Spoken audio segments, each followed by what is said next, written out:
วัสดีจ้าพ่อแม่พี่น้องป้องปายสุขุสุขคนจ้าวันนี้ก็มาพอกับยายนุชพาแซ่บคือเก่าเนาะจ้าเนาะวันนี้ก็พามาแซ่บ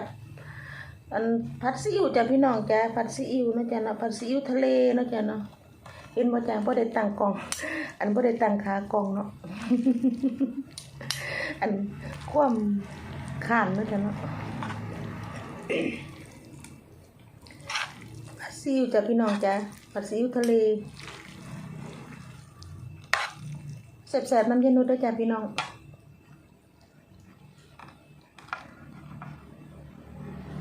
เฮ็ดแตกคือเก่าจ้ะคนผู้เก่าเนาะ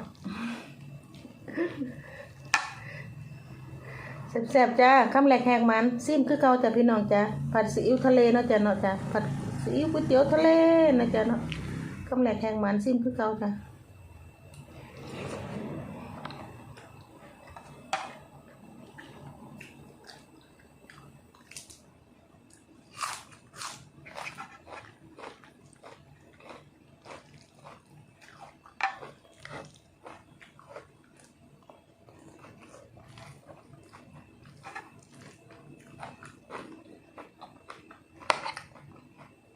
ปลาหมึก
ต่อจ้ะ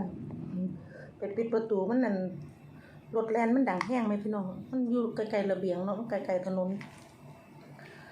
ปิดประตูไว้มอเตอร์ไซค์นี่มันดังมักเบิ่นมอเตอร์ไซค์อยู่ข้างล่าง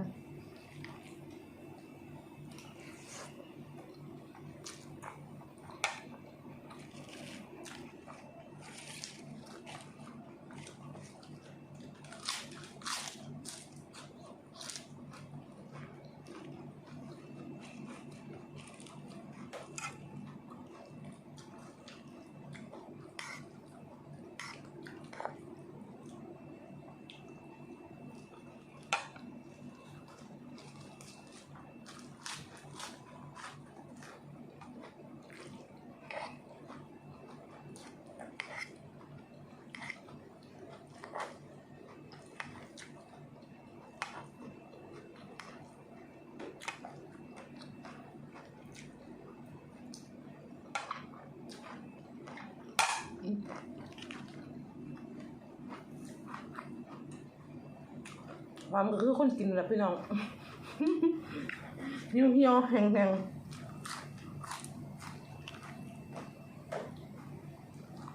บ่อ้วนคือคนกินเด้เหี่ยว เหี่ยวคือคนกิน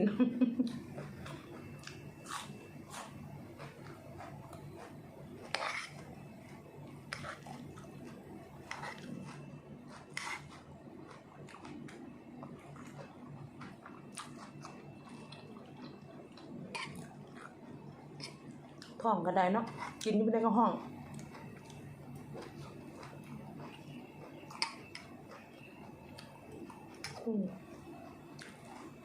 ทำไม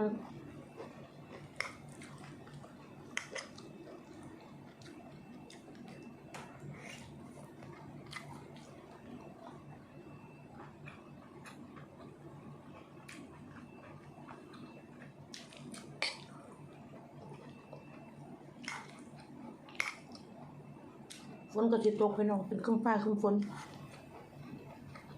เขาอยู่เขานะจ๊ะเนาะเขาว่าเขา80,000แม่นบอก ฝ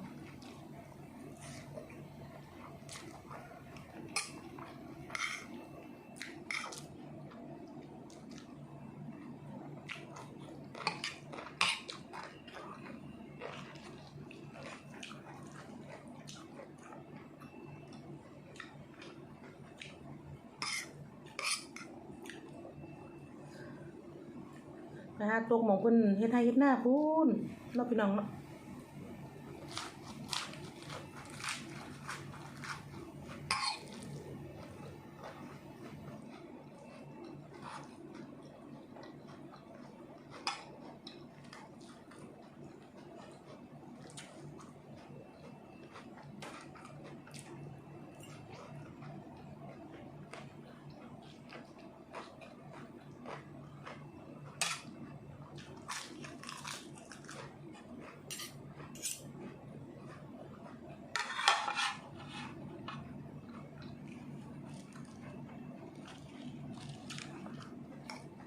ตกลายก็บ่ดีแล้วว่า น้ำท่วมเขาเอาพอดำพอดีแล้วจ้ะเนาะ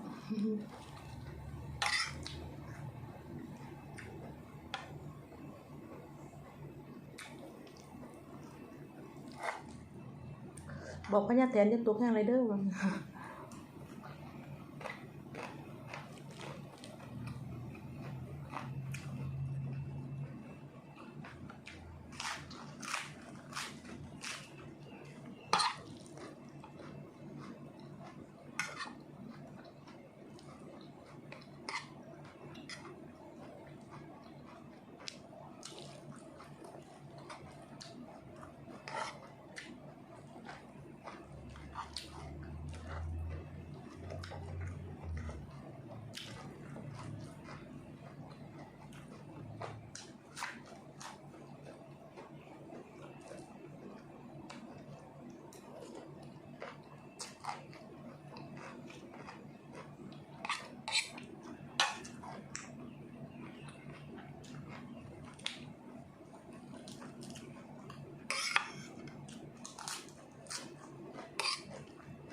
ปลาหมึก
กินแล้วก็สิพาหลานสาวไปว่ายน้ำพี่น้องจ้ะ หลานสาวทายอยู่แต่งตัวทายอยู่ในห้องเพิ่นสิให้พาไปว่ายน้ำ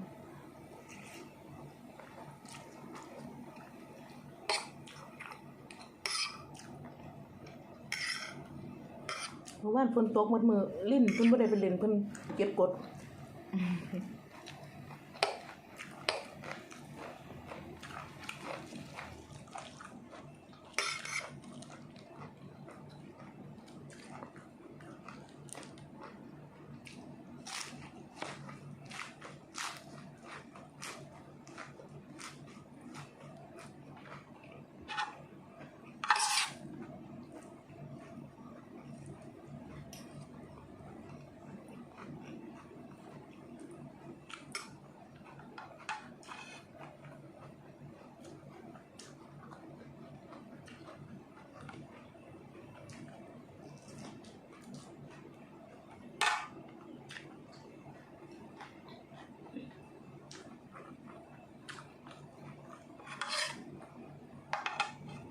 พี่น้องขอบคุญขอบคุณด้วยจ้ะเด้อ